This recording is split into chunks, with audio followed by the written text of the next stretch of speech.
Guncangan hebat yang meruntuhkan langit dangdut Indonesia. Berita ini bukan sekadar kabar burung yang lewat ditiup angin, melainkan sebuah ledakan dahsyat yang menghancurkan kedamaian jagat hiburan tanah air dalam sekejap mata.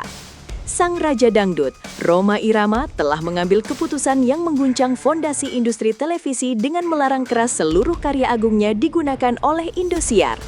Keputusan ini menghantam bagaikan petir di siang bolong, menghanguskan kemesraan yang telah terjalin selama puluhan tahun antara sang legenda dan stasiun televisi yang mengklaim diri sebagai rumah dangdut. Publik terperangah, seolah tidak percaya bahwa sang maestro yang dikenal penuh kesabaran kini menarik garis apu yang sangat tegas. Ini adalah awal dari sebuah prahara besar yang akan mengubah peta sejarah musik dangdut selamanya, meninggalkan luka menganga bagi jutaan penggemar setia di seluruh pelosok Nusantara yang kini merasa sangat cemas.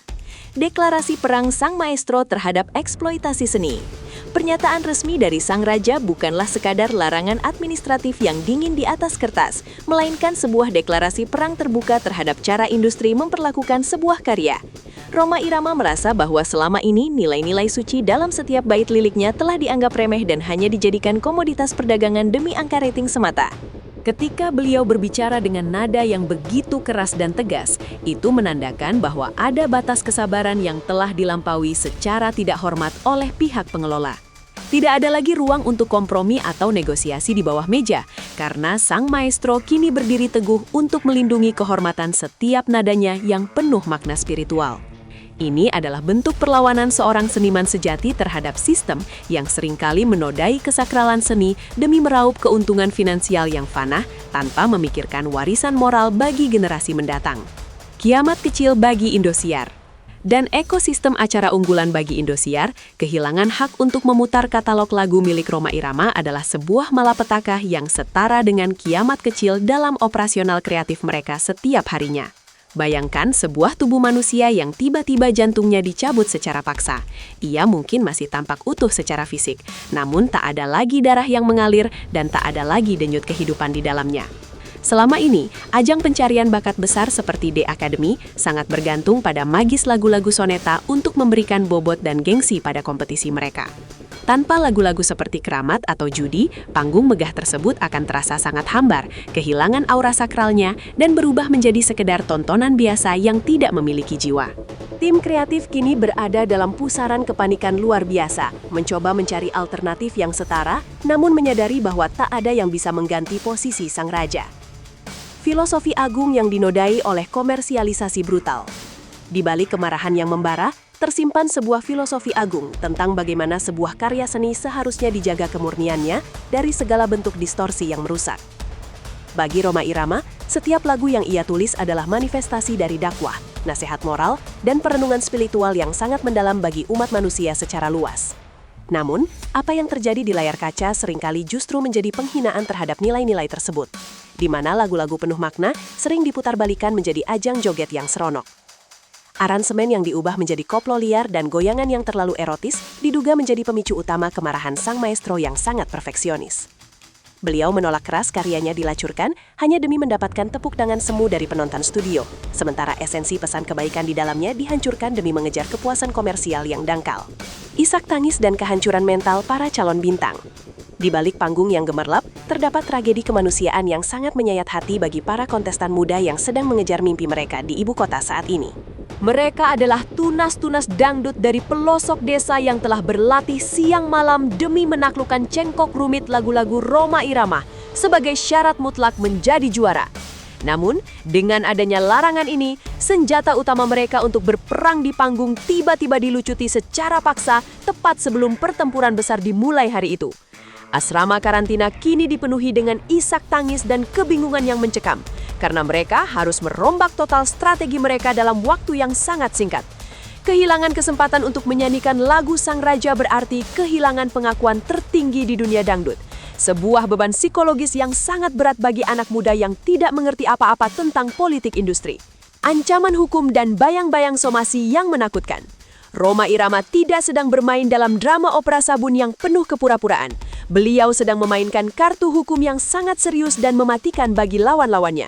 Istilah somasi kini melayang di udara bagaikan awan gelap yang siap menurunkan badai besar di atas gedung megah milik stasiun televisi swasta tersebut kapan saja.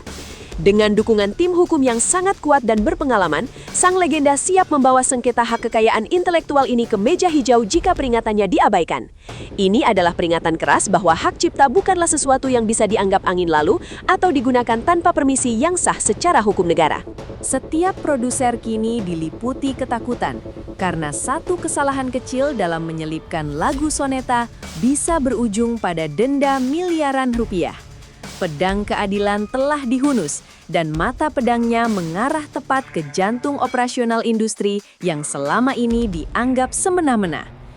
Militansi Forsa sebagai garda terdepan sang Raja Dangdut. Kekuatan Rhoma Irama tidak hanya terletak pada suaranya, tetapi juga pada jutaan loyalis yang tergabung dalam Forsa yang siap bergerak melakukan pembelaan kapan saja. Penggemar fanatik ini memandang Rhoma bukan hanya sebagai idola musik, melainkan sebagai sosok panutan hidup yang harus dijaga kehormatannya dari segala bentuk penghinaan.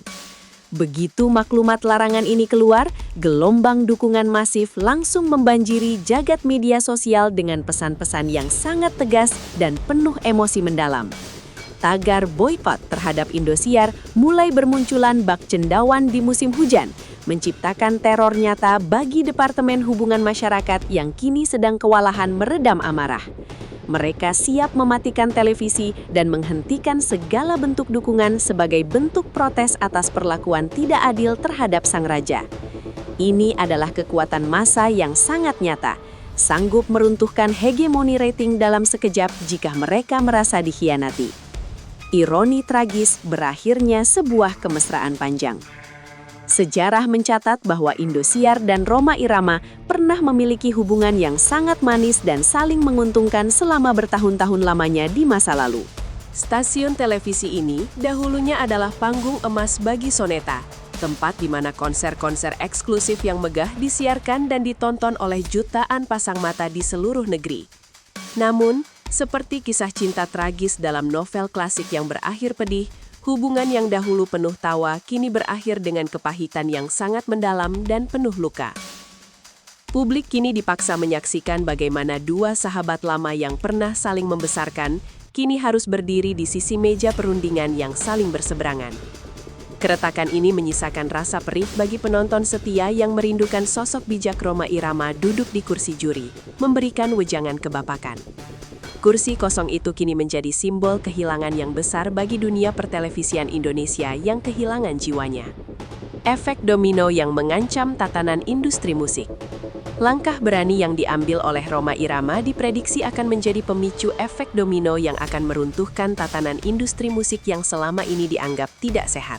Para pencipta lagu lain yang selama ini hanya bisa diam saat karya mereka dieksploitasi tanpa royalti yang transparan, kini seolah mendapatkan suntikan keberanian baru. Rhoma Irama sedang membuka kotak Pandora yang selama ini tertutup rapat, memimpin sebuah revolusi senyap untuk menuntut keadilan bagi seluruh komposer di tanah air. Jika stasiun televisi tidak segera melakukan pembenahan diri, mereka akan menghadapi gelombang protes yang jauh lebih besar dari asosiasi pencipta lagu lainnya di masa depan. Ini adalah titik balik sejarah di mana kekuasaan tidak lagi berada mutlak di tangan pemilik modal besar, melainkan kembali ke tangan para pemilik karya asli. Industri hiburan kini sedang berada di ambang perubahan besar yang tidak mungkin lagi bisa dihentikan oleh siapapun. Masa depan dangdut di tengah persimpangan jalan sejarah. Kini, seluruh mata tertuju pada langkah apa yang akan diambil oleh pihak Indosiar untuk merespons tamparan keras dari sang legenda yang sangat dihormati ini. Apakah ego korporasi akan tetap dikedepankan, ataukah mereka akan memilih untuk bersimpuh meminta maaf demi menyelamatkan program unggulan mereka yang kini terancam hancur? Jika larangan ini bersifat permanen untuk selamanya, maka kita sedang menyaksikan runtuhnya salah satu pilar utama dalam kebudayaan populer Indonesia di era modern ini. Acara dangdut di televisi nasional terancam berubah menjadi sekadar varietas komedi yang hampa, tanpa kedalaman makna, hanya diisi oleh lagu-lagu viral sesaat yang miskin jiwa. Kita sedang berada di persimpangan jalan yang menentukan. Apakah industri akan melangkah menuju penghormatan karya yang bermartabat, atau justru tenggelam dalam komersialisasi hampa yang pada akhirnya akan ditinggalkan oleh penonton setianya sendiri yang sudah lelah?